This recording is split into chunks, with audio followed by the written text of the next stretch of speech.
નમસ્તે. હું Vaidya Prapti Jivrajani assistant professor Indian institute of Ayurveda research and hospital Ishwariya Rajkot વતી આપ સૌનું આજના વેબિનાર આપણું રસોડું આપણું ઔષધાલયમાં હાર્દિક સ્વાગત કરું છું. કહેવાય છે કે kitchen is the heart of the home, એટલે કે રસોડું એક એવી જગ્યા છે કે જ્યાં ઘરના દરેક વ્યક્તિનો વિકાસ, સ્વાસ્થ્ય અને પોષણ એ જોડાયેલું છે. રસોડું એ આપણી ખોરાકની જરૂરિયાત તો સંતોષે જ છે, પણ સાથે સાથે જો રસોડામાં રહેલી નાની નાની વસ્તુઓ વિશે આપણે જો વધારે થોડીક ઊંડી સમજ મેળવીએ તો એ જ રસોડું આપણું ઔષધાલય એટલે કે ક્લિનિક પણ બની શકે છે. રોજિંદા જીવનમાં જોવા મળતા સામાન્ય રોગો જેવા કે શરદી થવી, ઉધરસ આવવો, પેટનો દુખાવો, માથાનો દુખાવો વગેરે જેવી સમસ્યાઓમાં આ રસોડાના ઔષધો આપણને, રસોડાના દ્રવ્યો જે ઔષધ તરીકે વપરાય તે આપણને અનેક રીતે ઉપયોગી થઈ શકે છે. જેમ કે શરદી, ઉધરસ જેવી સમસ્યા હોય તો આદુ તુલસીનો રસ પી શકાય, 2-3 કાળા મરીનો ઉકાળો બનાવીને લઈ શકાય. સ્ત્રીને જ્યારે માસિકનો દુખાવો હોય ત્યારે અજમાના ઉકાળો અથવા તો અજમાવાળું દૂધ વગેરે ખૂબ જ ઉપયોગી ઔષધો નીવડી શકે છે. આ તો ફક્ત થયા 2-3 ઉદાહરણ. આવું તો આપણું રસોડું એ અનેક ઔષધોની ખાણ છે. આવું જ રસોડું અને એમાં રહેલા ઔષધો દ્રવ્યોની માહિતી આપવા માટે આજે આપણને Indian institute of Ayurveda research and હોસ્પિટલના પ્રાધ્યાપક, સંહિતા અને સિદ્ધાંત વિભાગમાં 2 વર્ષથી કામ કરી રહેલા વૈદ્ય રશેશ ભૂત એ આપણને આગળ આ વિષય વિશે વધારે વિસ્તારથી માહિતી આપશે. તો ચાલો સાંભળીએ વૈદ્ય રશેશ ભૂતને. નમસ્કાર, મારું નામ ડૉક્ટર રશેશ ભૂત, એમડી આયુર્વેદ. આજનો આપણો વિષય છે આપણું રસોડું આપણું Aushadhalaya, my kitchen my clinic. તો રસોડામાં રહેલી કેટલી બધી ઔષધ, કેટલી બધા દ્રવ્યો એવા છે કે જેને આપણે ઔષધિ તરીકે ઉપયોગ કરી શકીએ છીએ અને એના વડે આપણે આપણું આરોગ્ય જાળવી શકીએ છીએ અને રોગ જે થયો હોય એનું શમન પણ કરી શકીએ છીએ. પણ અહીંયા એક વાત પહેલાં સમજી લેવા જેવી છે કે ક્યારે આપણે રસોડાની ઔષધિઓ છે એને મેડિસિન તરીકે ઉપયોગ કરી શકશું, કઈ કન્ડિશનમાં. તો ક્યારેક 10 દિવસે, 15 દિવસે, મહિને એકાદ વાર આપણને પેટમાં દુખાવો થયો અથવા ઓકેઝનલી જ ક્યારેક ઝાડા થયા છે, એવી કોઈ કન્ડિશન છે તો એ સમયે આપણે ઘરગથ્થુ ઉપચાર તરીકે રસોડાની ઔષધિઓ છે એનો ઉપયોગ કરી શકીશું. પણ જો આપણને રોગ છે એ ઘણા લાંબા સમયથી હોય તો એવામાં આપણે ખાલી ઘરગથ્થુ ઉપચારથી જ રિઝલ્ટ નહીં મેળવી શકીએ. ઘણીવાર ઘણા દર્દીઓ આવીને એવું પણ કહેતા હોય છે કે અમે આ ઘરગથ્થુ ઉપચાર કર્યો પણ એનાથી અમને કોઈ ફાયદો ન થયો. તો એ સમજવું જોઈએ કે એ રોગ પ્રવૃત્ત અવસ્થામાં છે અને એમાં પ્રોપર ટ્રીટમેન્ટ અને પ્રોપર કોર્સ છે એ કરવો જરૂરી છે, તો જ આપણે એમાં રાહત મેળવી શકીશું. બાકી જે એક્યુટ કન્ડિશન છે કે અચાનક જ ક્યારેક થઈ ગઈ છે, રોગ નથી પણ એ ખોરાકમાં યોગ્ય આપણે લીધેલો નથી, એના અપાચનને લીધે જે પણ તકલીફ ઉત્પન્ન થઈ છે તો એના શમન માટે આપણે ઘરગથ્થુ ઉપચાર કરી શકીએ છીએ. આ સિવાય જે રસોડામાં રહેલા દ્રવ્યો છે એને આપણે ઔષધ તરીકે ત્યારે પણ યોજી શકીએ છીએ જ્યારે આપણે મેડિસિન્સ ચાલુ હોય તો એમાં સપોર્ટિવ રોલ તરીકે આપણે ઘરમાં રહેલી ઔષધિઓનો ઉપયોગ કરી શકીએ છીએ, રસોડામાં રહેલી ઔષધિઓનો ઉપયોગ કરી શકીએ છીએ. તો હવે આપણે શરૂ કરીએ છીએ. સૌ પ્રથમ રસોડામાં રહેલી ઔષધિઓમાં આજે હું કહીશ હિંગ વિશે. તો હિંગ છે એ એવી હિંગને આયુર્વેદમાં શૂલ પ્રશમનમ કહ્યું છે કે જ્યારે વ્યક્તિ છે એને દુખાવો થતો હોય પેટમાં, તો એ પેટમાં દુખાવામાં આપણે જે બીજા દ્રવ્યો છે એની સાથે હિંગને મિક્સ કરીએ તો એ બહુ સારું રિઝલ્ટ આપી શકે છે. તો હિંગ છે એનો ઉપયોગ આપણે પેટમાં જ્યારે દુખાવો થતો હોય ત્યારે કરી શકીએ છીએ. નાના બાળકોમાં પેટના દુખાવાની કમ્પ્લેન છે એ વધારે પડતી હોય છે, તો એમાં પણ આપણે બહાર જે પેટની ઉપર છે એ એક્સટર્નલ એનો લેપ પણ કરી શકીએ છીએ કે જે થી શૂલ પ્રશમન એટલે કે વેદના છે એની શાંતિ થશે. આ સિવાય શૂલ છે એને સંજ્ઞાપ્રદ આવું આયુર્વેદમાં કહેલ છે. એટલે જ્યારે કોઈ વ્યક્તિ છે એ મૂર્છિત થઈ ગયેલો હોય અને એને પાછો ભાનમાં લાવવો હોય તો નાકમાં છે એનું નશ્ય આપવાથી હિંગનું એની સંજ્ઞા છે એ ફરી આવી જશે, વ્યક્તિ છે એની મૂર્છા છે જતી રહેશે. તો એમાં પણ આપણે એનો ઉપયોગ કરી શકીએ છીએ. ત્યાર પછીનો બીજું ઔષધ છે ધાણા. તો ધાણા છે એ સ્વભાવે ઠંડા છે, તો સ્વભાવે ઠંડા હોવાને લીધે આપણે એનો ઉપયોગ છે એ જ્યારે શરીરમાં ઇન્ટરનલ દાહ વધારે પડતું થતું હોય, બર્નિંગ સેન્સેશન છે એ વધારે થતું હોય, તો એવા સમયે ધાણાનો ઉપયોગ કર્યો હોય તો ધાણા સ્વભાવથી ઠંડા હોવાને લીધે આંતરિક દાહ છે એ ઓછી કરે છે. એનો ઉપયોગ આપણે કેવી રીતે કરી શકીએ છીએ? તો રાત્રે છે એ ધાણા છે એ પાણીમાં રાખી પલાળવા મૂકી દેવા જોઈએ અને સવારે છે એમાં સાકર નાખી અને પછી એ ધાણા અને સાકરવાળું પાણી છે એ પીવાથી જે તરસ જો વધારે લાગતી હોય તો એનું પણ શમન થશે અને અંતર જો દાહ થતી હોય વધારે તો દાહનું પણ શમન કરવા માટે એ જવાબદાર છે. આ સિવાય ધાણા છે એને મૂત્રલ કહેલા છે. તો જ્યારે મૂત્રવ સ્ત્રોતસમાં ખરાબ કાંઈ પ્રોબ્લેમને લીધે જો મૂત્રકૃચ્છની કન્ડિશન હોય તો ધાણા પોતાના મૂત્ર સ્વભાવને લીધે એ મૂત્ર પ્રવૃત્તિ વધારે કરાવવા માટે અથવા તો લાવવા માટે જવાબદાર છે. તો ત્યાં પણ આપણે ધાણાનો ઉપયોગ કરી શકીએ છીએ. આ સિવાય ધાણાને ઉપયોગ છે એ સૂંઠ સાથે પણ કરવામાં આવે છે કે જ્યારે ડાયરિયા થયા હોય ત્યારે સૂંઠ અને ધાણાવાળું ઉકાળેલું પાણી પીવામાં આવે તો જે આમ હોય એ એટલે કે અનડાઇજેસ્ટેડ મટીરિયલ છે, ફૂડ છે, એ અનડાઇજેસ્ટેડ ફૂડ છે એને પાચન કરવા માટે ખૂબ સારું એવું કામ આપી શકે છે આપણને. ત્યારબાદની ઔષધ છે સૂંઠ અને આદુ. આદ્રક અવસ્થામાં હોય તો આપણે એને આદુ કહીએ છીએ અને જ્યારે એ સુકાઈ જાય છે ત્યારે એને આપણે સૂંઠ કહીએ છીએ. તો આદુનો ઉપયોગ છે આદુ છે એને બેસ્ટ જે ભૂખ છે એને લગાડવા માટેના જે ઔષધો છે, ભૂખ આપણી ઉઘડે એના માટે જે ઔષધો યુઝ કરીએ છીએ જેને ભૂખ ઓછી લાગતી હોય તો એવા દ્રવ્યોમાંનું એક દ્રવ્ય છે આદુ છે. તો એનો ઉપયોગ આપણે સિંધાલુણ સાથે આદુના ટુકડા અને જો સિંધાલુણમાં એમાં નાખી અને જો ભૂખ્યા પેટે લેવામાં આવે તો એનાથી આપણું ડાયજેસ્ટિવ ફાયર છે એની વૃદ્ધિ થાય છે અને પરિણામે આપણને ભૂખ સારી એવી લાગે છે અને જે ખોરાક ખાઈએ છીએ એનું પાચન પણ સારી રીતે થાય છે. તો આયુર્વેદમાં કીધેલું છે કે ભોજનાગ્રે સદાપથ્યમ લવણાદ્રકમ, એટલે કે લવણ એટલે કે નમક અને આદુ એ બે છે એ ભોજનના શરૂઆતમાં અગ્રમાં હંમેશા સારું છે. આ સિવાય આદુ છે એ શ્વાસ રોગમાં, પછી ઉધરસમાં અને જે શરદી થઈ હોય છે એમાં બહુ સારું રિઝલ્ટ આપે છે. તો શરદી ઉધરસ જે કફ કોલ્ડ આપણે કહીએ છીએ એની કન્ડિશનમાં પણ આદુનો રસ છે એને મધ સાથે આપવાથી સારું રિઝલ્ટ મળે છે અને સાથે બીજા દ્રવ્યો પણ જરૂર જણાય તો વાપરવા જોઈએ. પણ આદુનો રસ અને સૂંઠ છે એ શ્વાસમાં, પછી ઉધરસમાં અને જે શરદી છે એમાં ખૂબ સારું રિઝલ્ટ આપે છે અને મટાડવા માટે જવાબદાર છે. આ સિવાય આદુનો રસ છે એ આમવાત જે કહેવાય છે, રૂમેટોઇડ આર્થરાઇટિસ, ફરતોવા જેને આપણે કહીએ છીએ, એની કન્ડિશનમાં સાંધાઓમાં જ્યારે ચિકાસ ભરાઈ ગઈ હોય ત્યારે આદુ અને મધ છે એનો જો ઉપયોગ કરવામાં આવે, આદુના રસને મધ સાથે લેવામાં આવે તો એ જે સાંધામાં ચિકાસ ભરાઈ જવાને લીધે આમવાત અથવા તો રૂમેટોઇડ આર્થરાઇટિસનો ડિઝીઝ થયો છે કે જેમાં સાંધામાં સોજી જાય છે, સવારે ઉઠીએ ત્યારે સાંધા છે એ ચકડાઈ જાય છે, એમાં દુખાવો થાય છે, તો આ કન્ડિશનને એ ઓછી કરવામાં ખૂબ સારો ભાગ ભજવે છે. આદુ હવે આપણે બીજું જોઈએ સૂંઠ. તો સૂંઠ છે એ અને ગ્રાહી કીધું છે, એટલે કે જે શરીરમાંથી જે દ્રવમલ પ્રવૃત્તિ થતી હોય અને એને લીધે શરીરમાંથી જે દ્રવ ધાતુ છે એનું નિઃસરણ થતું હોય ડાયરિયાની કન્ડિશનમાં, તો ત્યારે ગ્રહણ કરી શકીએ એવા દ્રવ્યોની વધારે જરૂર પડે છે.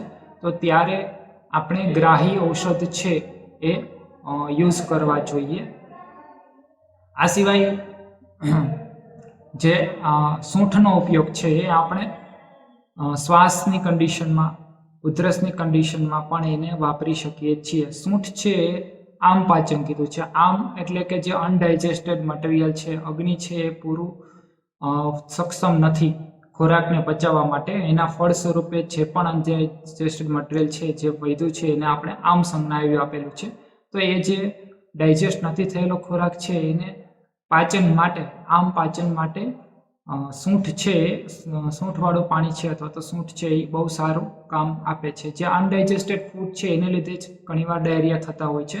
તો ડાયરિયાની કન્ડિશનમાં આમ પાચન કરાવવું ખૂબ જરૂરી છે. તો ત્યારે સૂંઠ અને ધાણાવાળું પાણી છે એ ધાણા છે એ તૃષાનું શમન કરે છે, એટલે આપણને જે તરસ લાગેલી હોય છે એનું પણ શમન થાય છે અને સાથે સાથે સૂંઠ છે એ આમ પાચનનું કામ કરે છે, અનડાઇજેસ્ટેડ ફૂડ છે એને પચાવે છે અને આપણને જે વારે ઘડી દ્રવમલ પ્રવૃત્તિના વેગ આવતા હોય તો એ વેગ આવતા બંધ થાય છે. તો આ આપણને કામ લઈ શકીએ છીએ. આ સિવાયનું બીજું દ્રવ્ય છે અજમા. તો અજમા છે એ સ્વભાવે થોડા ગરમ છે એટલે ઉષ્ણ છે, એટલે કે અને વિદાહી ગુણ ધરાવે છે. તો એનો આ વિદાહ ગુણ હોવાને લીધે પિત્ત પ્રકૃતિવાળા વ્યક્તિએ જરૂર જણાય તો જ અજમા લેવા જોઈએ. બાકી એને બીજા દ્રવ્યની સાથે વરિયાળી છે એની સાથે યુઝ કરી શકાય. જો આપણને ફરજિયાતપણે જો લેવા પડે એમ હોય તો અજમાનો ઉપયોગ જોઈએ. તો જ્યારે શરીરમાં પેટમાં આફરો ચડવાની કન્ડિશન હોય, પેટમાં દુખાવો થતો હોય, આ બધા છે એ વાયુને લીધે વિકારો ઉત્પન્ન થાય છે. ખોરાક છે એ સ્ટીફ થઈ જવાને લીધે દુખાવો કરે, પેટમાં આફરો ચડે, ઊંધો ગેસ ચડે, વાછૂટ વધારે થાય. તો આ બધી જે કન્ડિશન્સ છે ત્યાં અજમા છે એ ખૂબ સારું પરિણામ આપે છે. અને એને વરિયાળી સાથે, જીરું સાથે મિક્સ કરી અને યુઝ કરી શકાય છે. જો દુખાવો વધારે હોય તો એમાં હિંગ પણ અને સૂંઠ પણ યુઝ કરી શકાય છે. એ પણ આપણને દુખાવામાં અને આફરાની કન્ડિશનમાં સારું એવું રિઝલ્ટ આપી શકે છે. ત્યાર પછીનું જે બીજું દ્રવ્ય છે એ છે હળદર. તો હળદર જે છે એ આપણને અત્યારે ખબર છે કે કોરોનાની કન્ડિશનમાં ઇમ્યુનિટી વધારવા માટે ઘણા બધા ઇમ્યુનિટી એન્હાન્સર બુસ્ટર દ્રવ્ય છે એનો ઉપયોગ કરવામાં આવે છે. એમાંનું એક દ્રવ્ય છે હળદર. અને અત્યારે ગોલ્ડન મિલ્ક છે એનો કન્સેપ્ટ બહુ સારો એવો વિકસો છે અને લોકો છે એ વધારે આયુર્વેદની નજીક પણ આવ્યા છે. હળદર ત્યાં કામ કરે છે. આ સિવાય ક્યાંય કોઈ શરીરના કોઈ ભાગમાંથી રક્ત પ્રવૃત્તિ થતી હોય, તો ક્યાંય ઘાવ વાઈ ગયો હોય એની લીધે રક્ત પ્રવૃત્તિ થતી હોય તો હળદર છે એ ત્યાં પણ સારું રિઝલ્ટ આપે છે.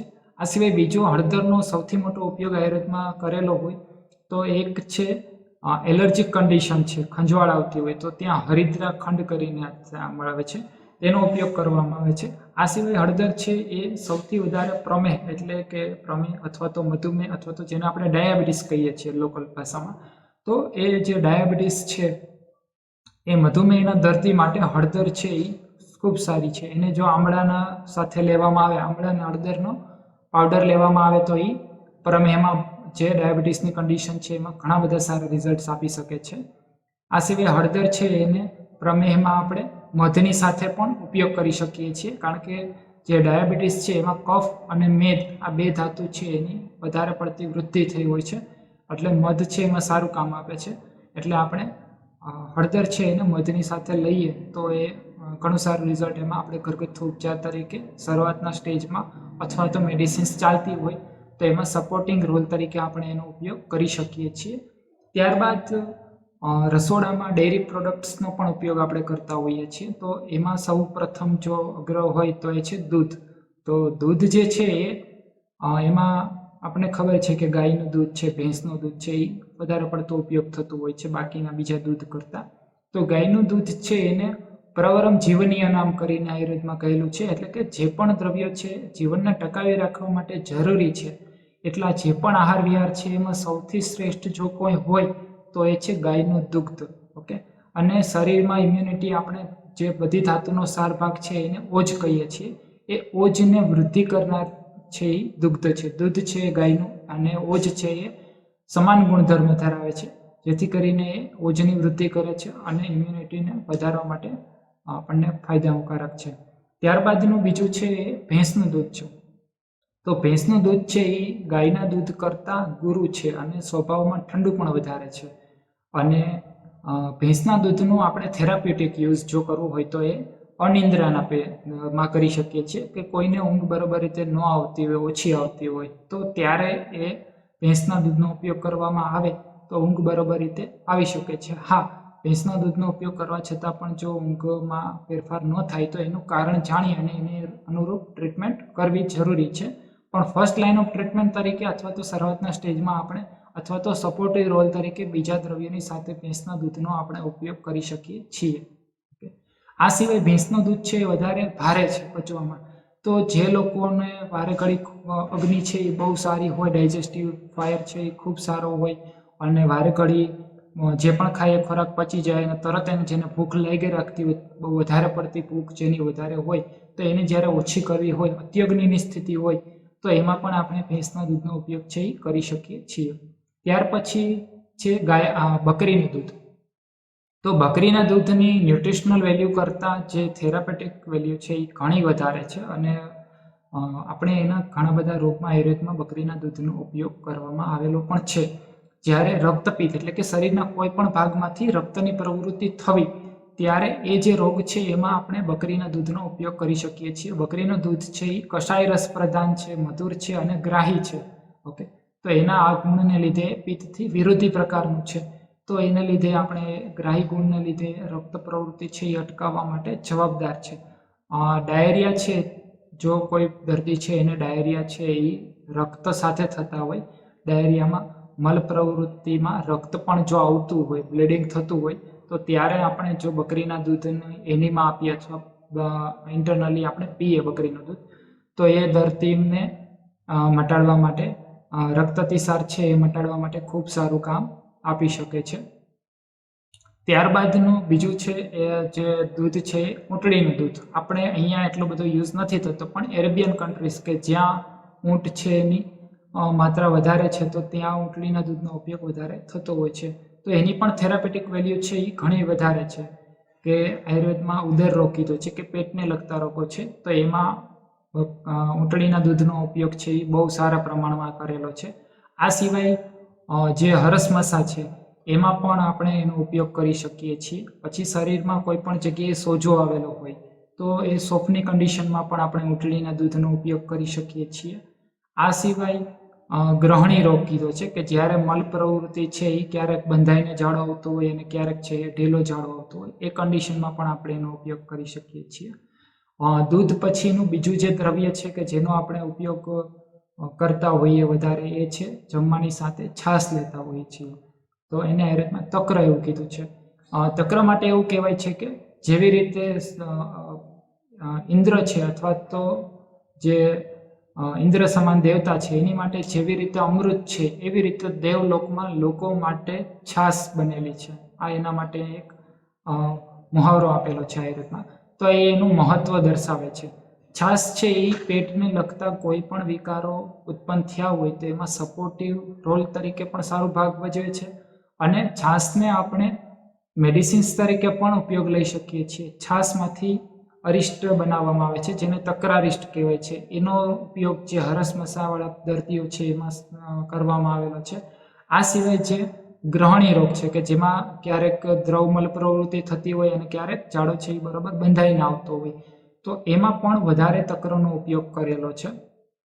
આ સિવાય તક્ર છે એ આપણે જ્યારે શરીરમાં વધારે પડતી તક્રનો ઉપયોગ છે એ આપણે ઉનાળામાં ગરમી લાગી ગઈ હોય, લૂ લાગી ગઈ હોય તો ત્યારે છાશનો ઉપયોગ છે એ આપણે કરી શકીએ છીએ. ઓકે, ત્યાર પછીનું જે બીજું દ્રવ્ય છે એ ઘૃત છે, ઘી જેને આપણે કહીએ છીએ. તો ઘીના બે ભાગ પડે છે મેનલી. એક છે એ જે તાજું છે અથવા હમણાં બનાવેલું છે એવું, અને એક છે એ પુરાણ ઘૃત છે. પુરાણ ઘૃત એટલે કે 1 વર્ષ અથવા એનાથી વધારે સમયથી જે રહેલું છે એ પુરાણ ઘૃત કહીએ છીએ. તો ઘી માટે, ઘી છે એ વાયુ અને પિત્તને લગતા વિકારો છે એના શમન માટે ખૂબ સારું એવું દ્રવ્ય છે. ઘી છે એને પિત્તનું શ્રેષ્ઠ શમન ઔષધ પણ કીધેલું છે. એટલે પિત્તને લગતા જે પણ વિકારો છે એમાં આપણે બીજા ઔષધ દ્રવ્યો કે જે પિત્તનું શમન કરી શકે છે એની સાથે ઘીને પણ એડ કરી શકીએ છીએ. ઓકે, આ સિવાય સવારે પિત્તને લગતા વિકારોમાં ભૂખ્યા પેટે ગાયના દૂધ સાથે ગાયનું ઘી 1 ચમચી એમાં નાખી અને સવારે લઈ શકીએ છીએ. આ સિવાય પગના તળિયામાં બળતરા થતી હોય તો ગાયના ઘીની પગના તળિયે માલિશ કરવાથી જે દાહ છે એ ઓછી થશે. આ સિવાય આપણને શિયાળામાં ખબર છે કે આપણી સ્કિન છે એ એકદમ ડ્રાય થઈ જાય છે અને આપણે વેસ્લિન કે બીજા દ્રવ્યોનો ઉપયોગ કરીએ છીએ. એના અથવામાં વધારે જો જે ઘૃત છે, ઘી છે, એ સ્નેહન દ્રવ્ય છે શ્રેષ્ઠ. તો જ્યારે શરીરમાં વૃક્ષતા વધી ગઈ હોય અને એને લીધે જે પણ વિકારો ઉત્પન્ન થવાની સંભાવના હોય તો ત્યારે પણ આપણે ઘીનો ઉપયોગ છે એ કરી શકીએ છીએ અને ઘીનો ઉપયોગ કરવાથી આપણને એમાં રાહત થાય છે. એટલે શિયાળામાં આપણે એક્સટર્નલી ઘીનો ઉપયોગ કરીએ એની સાથે સાથે ઇન્ટરનલી પણ ઘીનો ઉપયોગ કરવામાં આવે તો શરીર છે એમાં સ્નિગ્ધતા જળવાઈ રહે છે. એટલા માટે જ આપણે કદાચ શિયાળામાં ઘીથી બનેલી જે મિષ્ટાન છે એનો ઉપયોગ આપણે વધારે પડતા કરતા હોઈએ છીએ. ત્યાર પછીનું જે દ્રવ્ય છે એ છે માખણ. તો માખણ છે એને સંગ્રાહી કીધું છે કે ગ્રહણ કરી રાખવાનો ગુણ છે એ માખણમાં રહેલો છે. આ સિવાય જે અર્ધિત કરીને ડિસઓર્ડર્સ છે એમાં પણ આપણે માખણનો ઉપયોગ કરી શકીએ છીએ. અને જે હરસમસાની કન્ડિશન છે તો એમાં પણ માખણનો ઉપયોગ છે એ સારા પ્રમાણમાં આયુર્વેદમાં દર્શાવેલો છે, કરી શકાય છે. ત્યાર પછીનું જે દ્રવ્ય છે એ છે મધ. તો મધનો ઉપયોગ છે એ કફ, મધ છે એ આપણને ખબર છે કે એ કફનું છેદન કરવા માટે જવાબદાર છે.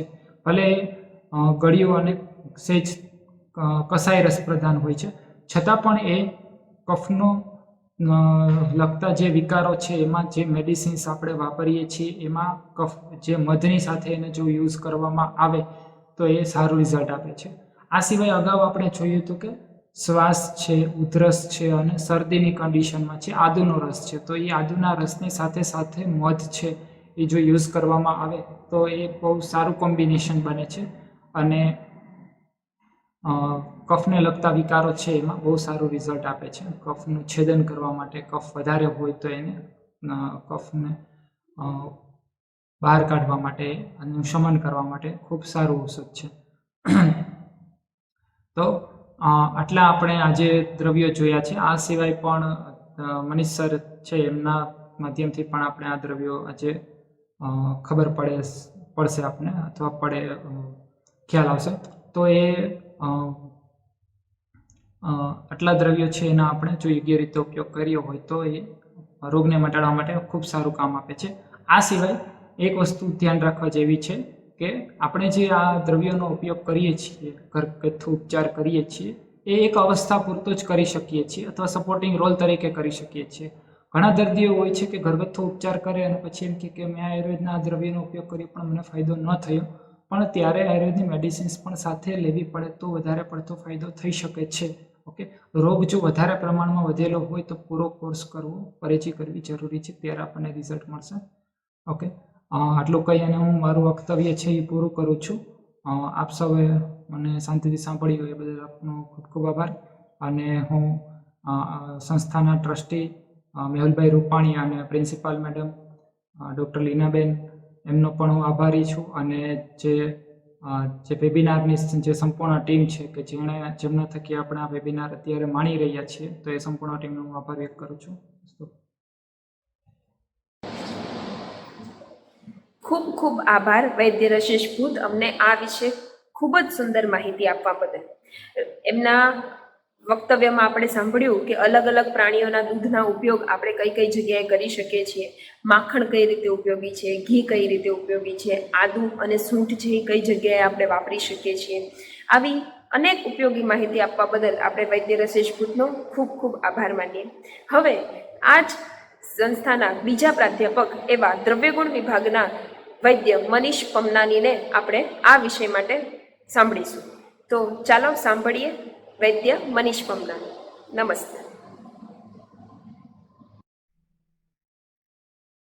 नमस्कार, मैं doctor Manish Pamnani, assistant professor in department of द्रव्य गुणा, Indian institute of Ayurveda research and hospital, आप सभी का तहे दिल से स्वागत करता हूं इस वेबिनार में. आज का जो हमारा वेबिनार का विषय है वह है कि अवर किचन अवर क्लिनिक, या यूं कहें कि हमारा रसोड़ा हमारा औषधालय.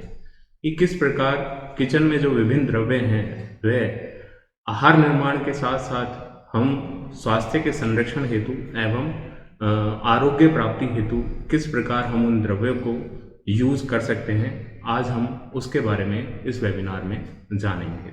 तो सबसे पहले बात करें, जब भी हम किचन में प्रवेश करते हैं, गैस जलाने के उपरांत जब हम पात्र का चयन कर लेते हैं, पात्र के चयन के उपरांत जब हम सबसे पहले आहार के निर्माण के लिए जो सबसे पहली चीज़ हम प्रयोग में लेते हैं वह है तेल. तो हमें सबसे पहले तेल के बारे में जानना चाहिए कि हमें कौन सा तेल लेना चाहिए है, आहार हेतु कौन सा तेल लेना चाहिए. तेल का आप बाह्य प्रयोग भी कर सकते हैं, तेल का आप आभ्यंतर प्रयोग भी कर सकते हैं.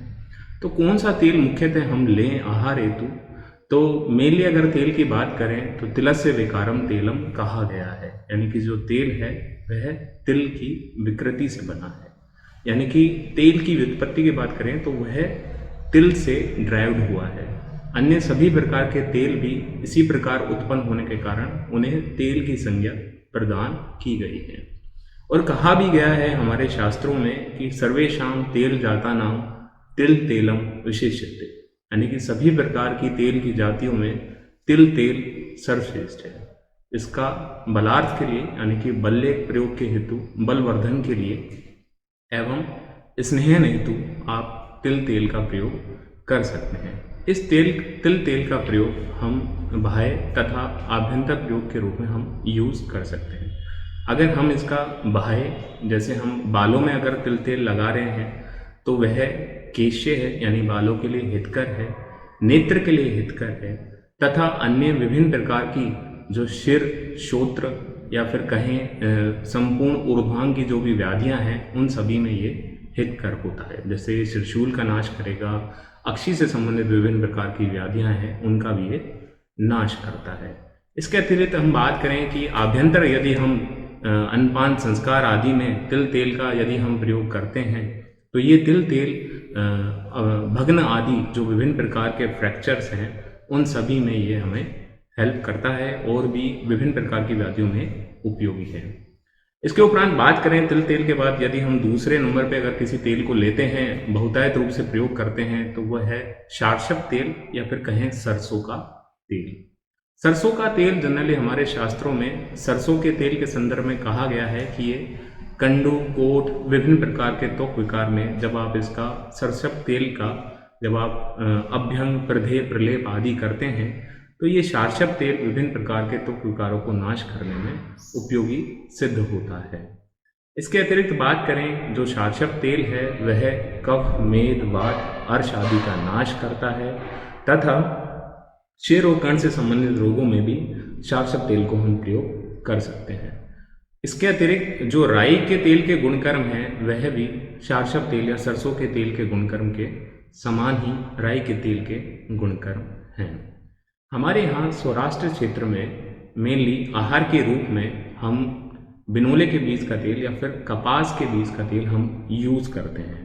जो कपास के बीज का तेल जो हम आहार में यूज़ करते हैं वह स्नेहन होता है, पौष्टिक होता है तथा स्निग्ध विरेचक होता है। यदि हम उसका अधिक मात्रा में प्रयोग करें तो वह स्निग्ध मल का त्याग करता है, इसलिए उचित मात्रा में ही इस कपास के तेल का प्रयोग करना चाहिए।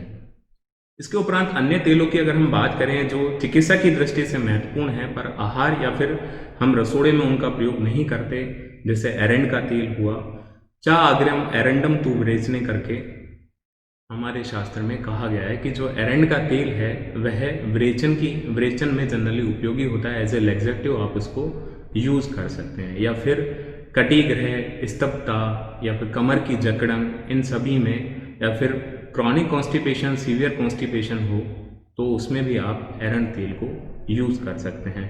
आम वात, वात रक्त, ग्रक्सी, अन्य विभिन्न प्रकार के वात विकारों को नाश करने में ये एरेंड तेल श्रेष्ठ है। इसी के साथ जो शुक्र संबंधी जो हमारी व्याधियां हैं, जैसे शुक्र की दुष्टि हो तो शुक्र का शोधन करना, वीर्य के वर्धन हेतु विभिन्न उदर संबंधी विकार जैसे आद्यमान, अफारा, पेट की गड़बड़ी, काफ़ी लंबे समय से कब्ज हो तो उन सभी में हम एरेंड तेल का उचित मात्रा में प्रयोग कर सकते हैं। ये सभी तेल के बारे में जानकारी लेने के उपरांत जब हम उस अग्नि पर रखे पात्र में जब हम तेल का चयन कर लेते हैं तब हम ऐसा मान के चले कि आज हम खाना बना रहे हैं और हमने तेल का चयन कर लिया है, अब हम उसमें छोंक हेतु सबसे पहले राई का प्रयोग कर रहे हैं। तो राई के बारे में हम जाने कि हम राई को बड़ी परिचित तो हैं राई से कि राई कैसी होती है, पर हम चिकित्सीय उपयोग कैसे करें, स्वास्थ्य संरक्षण हेतु उसका कैसे यूज़ करें, इनसे हम अभी भी अनभिज्ञ हैं। तो राई का प्रयोग करने में सबसे पहले जनरली यदि पुराना जुकाम हो, नज़ला हो, प्रतिशाय हो या यूं कहें आयुर्वेदिक शब्दों में, तो हम इस राई को काली मिर्च और शक्कर के साथ प्रयोग करें। यानी कि राई 1 ग्राम लें, काली मिर्च 1 ग्राम लें और 3 से 5 ग्राम आप शक्कर लें और इनका छोटी छोटी गोलियां बना लें। तो ये सभी और इसका कुछ दिनों तक निरंतर अगर हम एज ऑन टाइम सेवन करें तो ये सभी प्रतिशाय को नाश करने में हेल्पफुल होता है। इसके उपरांत बात करें, कभी कभी हम देखते हैं कि जो छोटे बच्चे होते हैं उनके उदरगत कृमि होते हैं, यानी कि उनके पेट में कीड़े पड़ जाते हैं। उन कीड़ों के निष्कासन हेतु, यानी कि जो गुदा मार्ग से हम निष्कासन करते हैं उन कीड़ों के निष्कासन हेतु भी राई अत्यंत उपयोगी है। आप राई का वहाँ पे गोमूत्र एवं तक्र के साथ प्रयोग कर सकते हैं, या राई का विड़ंग चूर्ण एवं गुड़ के साथ में, जिसमें राई आप 1 ग्राम लें, विड़ंग चूर्ण जिसको वाय विड़ंग बोलते हैं, वाय विड़ंग 2 ग्राम लें तथा गुड़ 3 ग्राम लेकर छोटी छोटी गोलियां बना लें एवं बच्चों को थोड़ा सा कुछ मीठा खिला के तत्पश्चात ये गोलियां उन्हें दें। इस प्रकार इस योग का प्रयोग करने के बाद हरड़ का चूर्ण या फिर सनाई का चूर्ण का अवश्य प्रयोग करें, क्योंकि ये उन्हें गुदा मार्ग से इस प्रकार के योग से कृमि तो मूर्छित हो जाते हैं उदरगत, परंतु उनका निष्कासन हेतु हमें हरड़ का या फिर सनाई का चूर्ण का प्रयोग भी करना आवश्यक है। उसके बाद बात करें, कभी कभी हम देखते हैं कि जो छोटे बच्चे होते हैं वह निरंतर रूप से रात्रि में बिस्तर पर पेशाब कर देते हैं, तो उस बीमारी से या फिर व्याधि से छुटकारा हेतु हम राई को प्रयोग कर सकते हैं। वहाँ पे हमें राई को मधु के साथ में प्रयोग करना चाहिए। राई का उचित मात्रा में ध्यान रखें कि जो भी राई का प्रयोग करें वह उचित मात्रा में अवश्य करें, क्योंकि आयुर्वेद में कहा गया है कि मात्रा मूलम चिकित्सिकम, कि जो चिकित्सा का मूल है वह मात्रा ही है। यदि आप मात्रा को ध्यान नहीं रखेंगे तो जिस व्याधि के निराकरण हेतु आप इस द्रव्य का प्रयोग कर रहे थे उस व्याधि का निराकरण नहीं होगा, अपितु उसके अतिरिक्त विभिन्न प्रकार के कॉम्प्लिकेशन भी देखने को मिलेंगे। तो राई का यदि हम अधिक मात्रा में यूज़ कर लेते हैं तो ये वमन कारक यानी कि वॉमिटिंग करा सकता है। तो प्रयोग करते समय चिकित्सा परामर्श के अनुसार ही प्रयोग करें तथा मात्रा का अवश्य ध्यान रखें। मात्रा एवं प्रयोग करने का समय, इन 2 चीज़ों को हमेशा ध्यान में रखें। राई के अन्य प्रयोग की बात करें तो सफ़ेद कोढ़, जिसे हम लेप्रोसी या फिर ल्यूकोडर्मा की कंडीशन कहें, तो उसमें भी हम राई का प्रयोग कर सकते हैं। हम वहाँ राई को 8 गुना गोघृत, जो गाय का घी है, उसके साथ कुक करके हम जहाँ पे भी वह सफ़ेद कोढ़ के निशान हैं उन सभी के निराकरण हेतु या निरापद हेतु हम इस योग को प्रयोग कर सकते हैं। कभी कभी हम देखते हैं कि यत्र तत्र जो विभिन्न प्रकार की चोट आदि के कारण या फिर इसी कारण जनरली सूजन या फिर सोजा देखने को मिलता है, जो कि इन्फ्लामेशन की कंडीशन है, एडिमा की कंडीशन देखने को मिलती है। वहाँ पे हम राई को गेहूं के आटे के साथ में मिलाकर प्रयोग करें तो ये जनरली उस सोजे या फिर इन्फ्लामेशन का शमन करने में श्रेष्ठ है।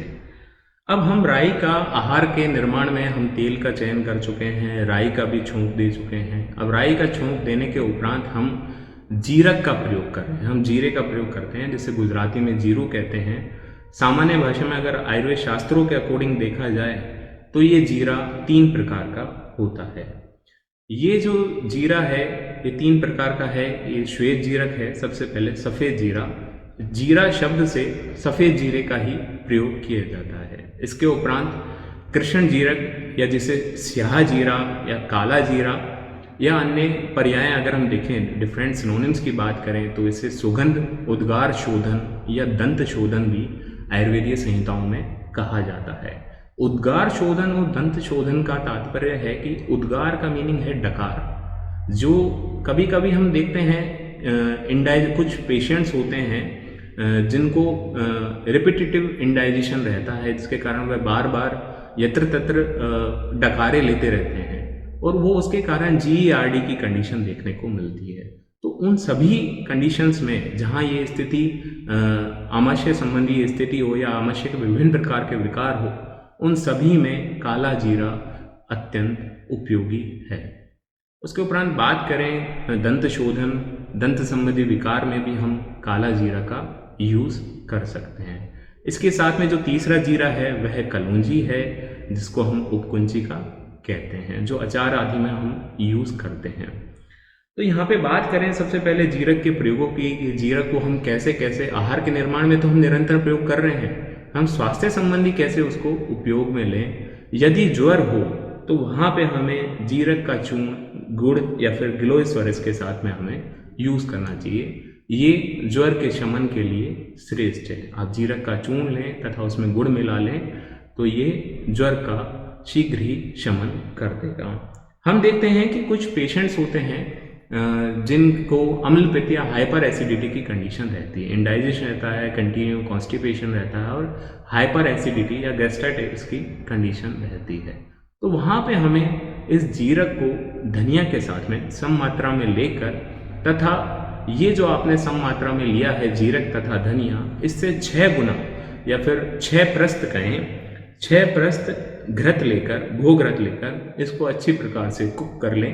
कुक करने के बाद में आप जब इसका कंटिन्यू अगर आप यूज़ करें डेली बेसिस पे तो ये अम्ल पित्त की कंडीशन में काफ़ी हेल्पफुल होता है। कभी कभी हम देखते हैं कि छोटे बच्चों के पेट में आद्यमान होता है, अफारा होता है या फिर पेट फूला सा रहता है, समय प्रकार से गैस का निष्कासन नहीं हो पाता, तो उसमें हमें जीरक के जो पानी को या फिर हम कहें फांड को उसको प्रयोग करना चाहिए।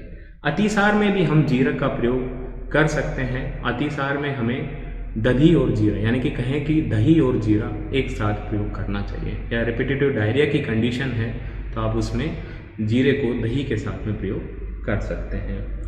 हम देखते हैं कि प्रसूता स्त्री के दुग्धवर्धन हेतु भी जीरे का प्रयोग किया जा सकता है। आप उसको जीरे को लड्डू बना के जीर का मोदक कहते हैं उसे, जीरे के लड्डू बना के भी आप प्रयोग कर सकते हैं तथा उस जीरे को शतावरी चूर्ण के साथ में मिलाकर प्रसूता स्त्री के दुग्धवर्धन हेतु यूज कर सकते हैं। जीरक का जीरक तेल भी आता है जो विभिन्न प्रकार के त्वचा विकार जैसे कंडू, कोट आदि में आप प्रयोग कर सकते हैं। यदि हम उदर पे लेप करें जीरे का तो जीरक उदर की पीड़ा को हरने वाला है। यहाँ राई और जीरक के प्रयोग के उपरांत हम बात करें, एक ऐसा मान के चले कि हम एक पात्र में, रसोई में हम एक पात्र में हम अपनी सब्जी या फिर दाल आदि बना रहे हैं जिसमें हम तेल, जीरा, राई आदि का प्रयोग कर चुके हैं। दूसरे पात्र में ऐसा माने कि किसी के लिए हम चाय बना रहे हैं और चाय में हम इलायची का प्रयोग कर रहे हैं। तो इलायची हमारे शास्त्रों में 2 प्रकार की कही गई है, एक छोटी इलायची और एक बड़ी इलायची। जो छोटी इलायची होती है वह जितनी भी दाह संबंधी व्याधि है यानी कि जितनी भी जलन की कंडीशन है बॉडी में, आप ऐसा माने कि बर्निंग मिक्सचुरेशन की कंडीशन है या फिर अन्य उदर संबंधी विभिन्न प्रकार की जलन, हाइपर एसिडिटी, गैस्ट्राइटिस की कंडीशन है, तो वहाँ पे ये छोटी इलायची अत्यंत उपयोगी है। या किसी कभी कभी हम देखते हैं कि कुछ पर्सन्स को आंव या फिर प्रवाहिका या डायसेंट्री की कंडीशन रहती है, तो वहाँ पे हमें इलायची को मक्खन के साथ में प्रयोग करना चाहिए। मूत्रदाह की कंडीशन हो, मूत्र में जलन हो, कंटिन्यू अगर कि मूत्र की जलन हो विभिन्न प्रकार के यूरिनरी डिसऑर्डर्स के कारण, तो वहाँ पे आप इस इलायची के चूर्ण को आंवला स्वरस या फिर दही के पानी के साथ में आप यूज़ कर सकते हैं। चक्कर, जो कभी कभी हम देखते हैं कि विभिन्न महिलाओं को चक्कर आते हैं, तो इस चक्कर के शमन के हेतु भी इलायची का हम काढ़ा लेकर उसे गुड़ के साथ में प्रयोग कर सकते हैं। ये छोटी इलायची के गुणकर्म है। जितने भी दाह प्रशमन में जितने भी दाह संबंधी रोग हैं उन सब में छोटी इलायची को यूज़ कर सकते हैं। उसके उपरांत बात करें बड़ी इलायची की, तो जो ये बड़ी इलायची होती है ये शीत प्रशमन करती है छोटी इलायची के विरुद्ध, यानी कि छोटी इलायची दाह प्रशमन करती है और बड़ी इलायची जितने भी शीतजन्य विकार हैं, ऐसा कहें शीत ज्वर, विषम ज्वर, उन सभी में हम बड़ी इला या फिर बड़ी इलायची को यूज़ कर सकते हैं। दंत संबंधी समस्या हो, मसूड़ों का कोई विकार हो, उसमें बड़ी इलायची को जनरली उसका पानी में डाल के उसके कुल्ला करना चाहिए या गार्गलिंग में यूज़ करना चाहिए। विभिन्न प्रकार के जो शरीर के जो विभिन्न प्रकार के स्राव होते हैं उन सभी का सम्यक स्राव हो संपूर्ण शरीर में, इसे निरंतर बनाए रखने के लिए हमें 500 मिलीग्राम बड़ी इलायची चूर्ण के रूप में नित्य सेवन करनी चाहिए। उसके उपरांत बात करें कुछ और मसाले जैसे सौंफ, लवंग आदि, तो सबसे पहले बात करें सौंफ की, तो सौंफ हम देखते हैं कि जब हम मुखवास में भी सौंफ का ग्रहण करते हैं, ये सौंफ किस प्रकार से हमारे लिए जनरली यूज़फुल है, तो सौंफ भी पेशाब की जलन को दूर करने में उपयोगी है तथा विभिन्न प्रकार के मुख विकार जैसे मुख में दुर्गंधता हो, मुख में पायरिया की कंडीशंस हो या अन्य मुख संबंधी रोगों में हम सौंफ का जनरली नित्य सेवन करना चाहिए। या फिर सूखी खांसी हो, गर्मी के दिनों में चक्कर आते हो, तो इस सौंफ को पीस कर आप इसका सिर पर लेप करें तो ये चक्कर आदि जो विभिन्न प्रकार गर्मी के कारण, अत्यंत गर्मी के कारण जो समस्या रहती है उसका निराकरण हो जाता है। उसके बाद बात करें काली मिर्च, जिसका अभी के जो काल में बहुतायत रूप से प्रयोग किया जा रहा है। काली मिर्च को हम किस प्रकार यूज़ में लें, तो वो हम देखते हैं कि जब हम काली मिर्च को, काला जीरा जो अभी हमने थोड़ी देर पहले कहा कि जो स्याह जीरा या फिर जिसे काश्मीर जीरक भी कहते हैं, उस काली मिर्च को काला जीरा तथा मधु के साथ में यदि हम सेवन करें तीनों को मिलाकर, तो ये जो शुष्क अर्श है उसमें काफ़ी यूज़फुल है। यानी जो पाइल्स की कंडीशन रहती है उसमें आप इस योग का सेवन कर सकते हैं। उसके उपरांत बात करें कि ज्वर में ये मलेरिया जैसे विभिन्न प्रकार के जो ज्वर हैं उसमें ये क्विनिन के समान में लाभकारी है। काली मिर्च में पाइप्रिन नामक तत्व पाया जाता है जो क्विनिन के समान मलेरिया में काम करता है। तो ज्वर में भी आप काली मिर्च को यूज़ कर सकते हैं। अगर आप विभिन्न प्रकार के काश श्वास या यूँ कहें रेस्पिरेटरी ट्रैक्ट के जितने भी डिसऑर्डर्स हैं वहाँ पे आप इस काली मिर्च को मधु एवं घृत के साथ में प्रयोग कर सकते हैं। पुराना जुखाम हो या नज़ला हो या कहीं प्रतिशाय हो तो वहाँ पे काली मिर्च को गुड़ एवं दही के साथ में प्रयोग करना चाहिए। इसके बाद बात करें दांत का दर्द हो तो दांत के दर्द में भी हम काली मिर्च का कुल्ला या फिर गार्गलिंग में पानी में डाल के इसे हम यूज़ कर सकते हैं। अधिक मात्रा में काली मिर्च का सेवन नहीं करना चाहिए, ये उदर शूल करती है तथा मूत्र मार्ग में प्रधा यानी कि मूत्र मार्ग में भी जलन करती है। सामान्य देखते हैं कि हम मिर्च का सेवन करते हैं, जो हरी मिर्च या फिर लाल मिर्च आती है वो क्या करती है, वो लाला स्राव की यानी कि डिफरेंट जो सैलिवरी सिक्रेशंस हैं उनकी वृद्धि करती है। या विसूचिका, डिसेंट्री, विषम ज्वर, इन सभी में वह मिर्ची यूजफुल है। या मेदो रोग के नाश में भी आप उस मिर्ची का सेवन कर सकते हैं। इसके उपरांत बात करें मेथी की, हम मेथी दाना जो हमारे घर में रसोई में रखा होता है वह मेथी दाना किस प्रकार जनरली यूज़फुल है स्वास्थ्य संबंधी, तो उस संबंध में बात करें तो मेथी, अजवाइन और काला नमक ये अगर आप सम मात्रा में लेकर, अगर आप ऐसे माने कि मेथी 2 ग्राम, अजवाइन 2 ग्राम और काला नमक लेकर और उसको उबालें, यानी उसका उकाड़ा बनाएं और उबालते उबालते जब वह आधा रह जाए तो ये सभी प्रकार के उदर विकार जैसे उदर का शूल, आदमान, अफारा, इंडाइजेशन, उन सभी में यूज़फुल है। वह उबालते उबालते आधा रह जाए तो उसे छान के उसका पान करना चाहिए। कब्ज़ में भी आप मेथी के चूर्ण का यूज़ कर सकते हैं। आप वहाँ पे मेथी का चूर्ण रात्रि में सुखोष्ण जल के साथ में प्रयोग करना चाहिए। मेथी न केवल कब्ज या फिर उदर संबंधी विकारों में अपितु डायबिटीज़ या प्रमेह में भी अत्यंत उपयोगी है। वहाँ पे हमें मेथी का निरंतर चूर्ण बना के 1 से 3 ग्राम हमें सेवन करना चाहिए। कोलेस्ट्रॉल की रिड्यूसिंग के लिए जो कभी हम देखते हैं कि हाइपरलिपिडीमिया की कंडीशन रहती है, कई लोगों का कोलेस्ट्रॉल बढ़ा रहता है, तो वहाँ पे हम मेथी को प्रयोग करें निरंतर, तो उससे भी हम लाभान्वित हो सकते हैं, उस विकार से छुटकारा पा सकते हैं।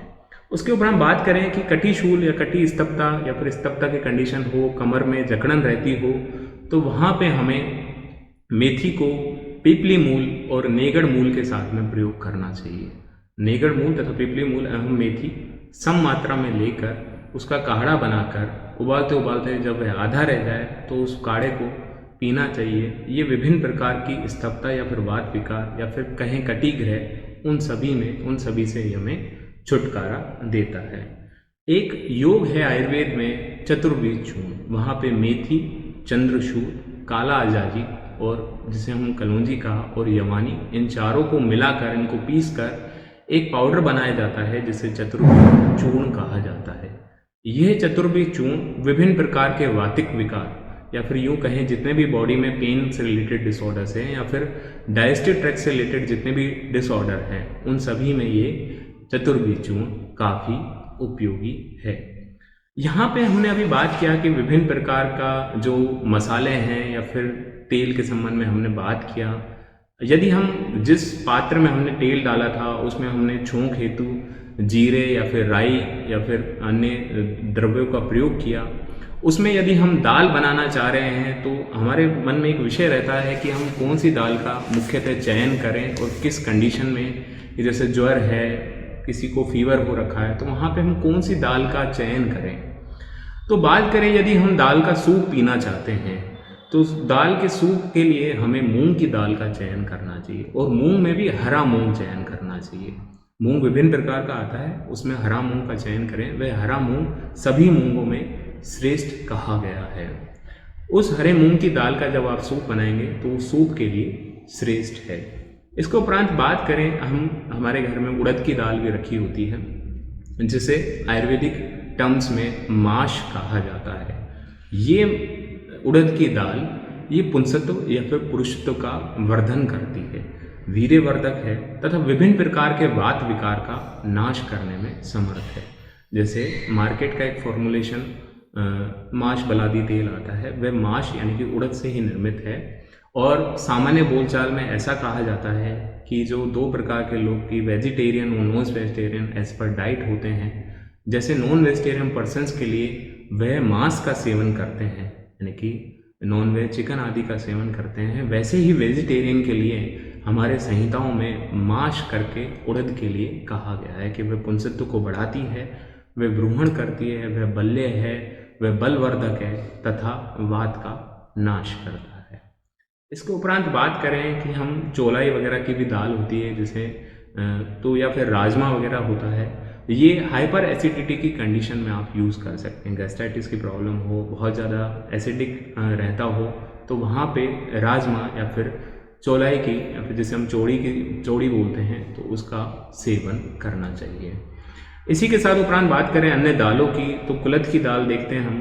कुलथ की दाल हिक्का, कास, स्वास, अर्श या फिर मेनली अगर हम बात करें तो कुलथ की दाल का प्रयोग हम अशमरी में करते हैं। अशमरी में कुलथ की दाल का प्रयोग करने के लिए 1 चम्मच दाल लेकर आप 1 गिलास पानी में कुछ देर के लिए रख दें। उस पानी को उबालें, उबालते उबालते जब वह 1/4 रह जाए तो उस छान कर उस पानी को पी लें। ये कुलथ की दाल अशमरी में या फिर जितने भी स्टोन्स हैं यूरिनरी ट्रैक्ट से रिलेटेड उन सभी को जनरली नष्ट करने में उपयोगी है। इसके बाद बात करें मोठ की, तो जो मोठ की दाल है वह ज्वर या फिर रक्तपित्त की कंडीशन हो उस समय में उपयोगी, यानी आप फीवर के लिए किसी दाल का चयन करना चाहें तो आप मोठ की दाल का चयन करें। मसूर की दाल की बात करें तथा अरहर की दाल की बात करें, ये दोनों दाल विभिन्न प्रकार के त्वक विकार, जैसे हम देखते हैं कि बहुत सारी फीमेल्स होती हैं या फिर गर्ल्स होती हैं, उनके चेहरे पे कील मुहासे आदि होते हैं, तो सौंदर्य प्रसाधन हेतु, शरीर की कांति हेतु, वर्णवर्धन हेतु हमें इन दालों का आलेपन करना चाहिए, यानी कि इन दालों का पाउडर करके पीस के पानी में मिलाकर लेप हेतु मसूर तथा अरहर की दाल का प्रयोग करें। तथा ये मसूर की दाल ज्वर में भी मोठ की दाल के समान उपयोगी है। इसके उपरांत बात करें विभिन्न प्रकार के शाक की, कि विभिन्न प्रकार के शाक कि हम दाल तो बना रहे हैं, यदि हमें दाल की इच्छा नहीं है और हम सब्जी बनाना चाहते हैं तो कौन सी सब्जी का जनरली चयन करें। तो सब्जी की बात करें, सबसे पहले पत्ता गोभी की बात करें। यह पत्ता गोभी अगर आप सब्जी बना रहे हैं तो ये मलशोधक होती है, पर ये देरी से पचती है, यानी कि इसका जो डाइजेशन है ये काफ़ी देरी से होता है। इसके उपरांत बात करें फूल गोभी की जो सब्जी आती है, जो हम आलू के साथ में जो गोभी की सब्जी बनाते हैं, ये जनरली कब्जियत करती है, तो इसका एक मात्रावती सेवन करना चाहिए, अधिक मात्रा में आहार के रूप में नहीं लेना चाहिए। उसके बाद बात करें अन्य द्रव्य जैसे पुदीना, यदि आप पुदीने का प्रयोग कर रहे हैं आहार आदि में तो ये आद्यमान का या फिर पेट का फूलना या विभिन्न प्रकार की गैस की समस्या है तो उसमें पुदीने का प्रयोग कर सकते हैं, तथा ये आद्यमान आदि को नाश तो करता ही है, एवं आमा अतिसार की जो कंडीशन है, कभी कभी हम देखते हैं खाना खाते ही किसी को अतिसार होता है, यानी कि वह बार बार डायरिया की कंडीशन होती है, तो उसमें भी ये पुदीना अत्यंत उपयोगी है। बात करें लौकी की, तो लौकी जनरली हम पेट के विभिन्न प्रकार के जो उदर संबंधी विकार है उसमें वात के विभिन्न प्रकार के विकार हैं, उन सभी में हम लौकी की सब्जी का प्रयोग कर सकते हैं। हमारे यहाँ सौराष्ट्र क्षेत्र में रिंगर ओलो या यूं कहें बैंगन, तो उसका भी प्रयोग बहुतायत रूप से करते हैं। ये बैंगन आयुर्वेद की दृष्टि से कफ तथा पित्त का वर्धन करता है। भिंडा या फिर हम कहें भिंडी का, तो भिंडी शुक्रल होती है तथा मल सारक होती है, यानी कि मल को निकालने वाली होती है। तो भिंडी भी हम कॉन्स्टिपेशन वगैरह में हम भिंडी को यूज़ कर सकते हैं। टमाटर, जो टमेटा हम यहाँ पे कहते हैं, उस टमाटर वह जीवनीय है, बल्ले कहा गया है, तो उस टमाटर। उसके उपरांत बात करें ग्वार की फली की बात करें कि ग्वार की फली की किस प्रकार उपयोगी है, तो नाइट ब्लाइंडनेस, जो विटामिन ए की कमी के कारण जो कंडीशन रहती है, उसमें ग्वार की फली का सेवन करना चाहिए। इसके अतिरिक्त जो कोले की सब्जी हम बनाते हैं वह मेद्य है, यानी कि हमारी मेधा या स्मृति वर्धक है, और विभिन्न प्रकार के जितने भी दाह संबंधी समस्या हैं, जो जलन रहती है शरीर में, उन सभी को नष्ट करने में जो कोले की सब्जी या फिर पेठे की सब्जी आप सेवन कर सकते हैं। आलू की बात करें, आलू वृक्ष होता है पर प्रमेह रोगी के लिए अपथ्य कहा गया है। हम संभारा में पपीता का यूज़ करते हैं। सब्जियों की बात करने के उपरांत कुछ फल की बात करते हैं। हम संभारा में पपीते का यूज़ करते हैं। ये पपीता जनरली हम कच्चा भी होता पपीता, पका हुआ पपीता भी होता है। तो ये जो पपीता होता है कच्चे दीपन भी करता है और कफवात का शमन करता है। अगर हम कच्चे पपीते का प्रयोग कर रहे हैं, जो पपीता पका हुआ पपीता होता है, ये त्रिदोष का शमन करता है, बल्ले है एवं वृक्ष है। तथा जो सीताफल कहें, जो आजकल बहुतायत रूप से मार्केट में उपलब्ध है, वह हाइपर एसिडिटी में बहुत उपयोगी है। यहाँ विभिन्न प्रकार के शाक तथा फल की बात करने के उपरांत हम जल की बात करते हैं कि हमें हमेशा बोला जाता है कि हमें सुखोष्ण जल का प्रयोग करना चाहिए। वह क्यों? क्योंकि सुखोष्ण जल यानी कि नवोसेक जल होता है, वह शीघ्र ही पाक को प्राप्त होता है। यदि हम सामान्य जल का प्रयोग करते हैं तो वह 2 याम में यानी कि 6 घंटे में पाक को प्राप्त होता है। इसके अपितु यदि सुखोष्ण जल लेकर यदि आप उसे ठंडा करके अगर आप प्रयोग कर रहे हैं तो वह 3 घंटे में पाक को प्राप्त होता है। यदि सुखोष्ण जल को आप उसी अवस्था में सुखोष्ण रूप में ही पान करते हैं तो वह 1.5 घंटे में ही जनरली पाक को प्राप्त हो जाता है। इसलिए हमेशा हमें सुखोष्ण जल का ही सेवन करना चाहिए। और मात्रा की बात करें तो इस जल को हमें बार बार थोड़ी थोड़ी मात्रा में सेवन करना चाहिए। मुहुर्मुहुरम पिबेत वारी, यानी कि बार बार हम थोड़ी थोड़ी मात्रा में उष्ण जल का प्रयोग करें। इस उष्ण जल को बहुत अधिक मात्रा में प्रयोग ना करना चाहिए एक साथ, नहीं तो ये मंदाग्नि नामक विभिन्न प्रकार या अग्नि से संबंधित, जो मंद अग्नि से संबंधित विभिन्न प्रकार की जनरली व्याधियां हैं वह उत्पन्न कर सकता है। तो इस प्रकार विभिन्न प्रकार जो आज के जो हमने वेबिनार में जो विभिन्न प्रकार के द्रव्य देखे रसोई से संबंधित, इन सभी द्रव्यों को उपयोग में लेकर आप जनरली चिकित्सा का लाभ प्राप्त कर सकते हैं तथा आरोग्य की भी प्राप्ति कर सकते हैं। धन्यवाद। मैं सबसे पहले अंत में हमारे managing trustee doctor Mehul Rupani को धन्यवाद करूंगा कि वह निरंतर इस प्रकार की वेबिनार की श्रृंखला राजकोट के जो नगरवासी हैं उनके स्वास्थ्य लाभ हेतु जनरली आयोजित कर रहे हैं। तथा इसी के साथ हमारे कॉलेज के principal ma'am professor Leena Shukla ma'am, उनका भी तहे दिल से धन्यवाद करूंगा। तथा वेबिनार की जो ये श्रृंखला आयोजन करने में जितना भी टोटल टीम स्टाफ है उसका भी मैं धन्यवाद करूंगा कि वह निरंतर इस कार्यक्रम से जुड़े रहते हैं तथा अपना पूर्ण 100% जनरली अपना कार्य करते हैं। धन्यवाद। जय हिंद, जय भारत। ખૂબ ખૂબ આભાર વૈદ્ય મનીષજી। આ બંને વૈદ્યોને સાંભળ્યા પછી એવું લાગે છે કે ઘણા બધા રોગોની દવાઓ તો આપણા હાથમાં જ છે, જે આપણને આજ સુધી ખબર નહોતી।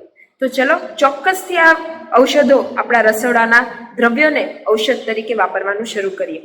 હવે લાગ્યું ને કે આપણું રસોડું એ આપણું નાનકડું ઔષધાલય, આપણું હાલતું ચાલતું ક્લિનિક છે જેમાં અનેક રોગોની દવાઓ રહેલી છે।